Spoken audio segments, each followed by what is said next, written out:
ঈদের ছুটি শেষে লেনদেনে ফিরেছে দেশের বাণিজ্যিক ব্যাংকগুলো। টানা 7 দিনের ছুটির পর মঙ্গলবার সকাল 10টা থেকে চালু হয়েছে ব্যাংকিং লেনদেন, চলবে বিকেল 4টা পর্যন্ত। ছুটি শেষে প্রথম কর্মদিবসে মতিঝিলে ব্যাংকগুলোর শাখায় গ্রাহকদের ভিড় ছিল কম। কর্পোরেট পর্যায়ের লেনদেনের পরিমাণও ছিল কম, বেশিরভাগ লেনদেনই ছিল ব্যক্তি পর্যায়ের।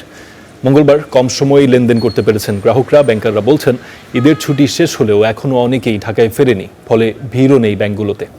এছাড়া 26শে মার্চ স্বাধীনতা দিবস ও পরবর্তীতে শুক্র শনিবারের সাপ্তাহিক ছুটি সহ 3 দিনের ছুটিতে যাবে দেশ। সব মিলিয়ে আগামী সপ্তাহ থেকে ব্যাংকিং লেনদেন পুরো দমে চলবে বলে জানিয়েছেন ব্যাংকাররা।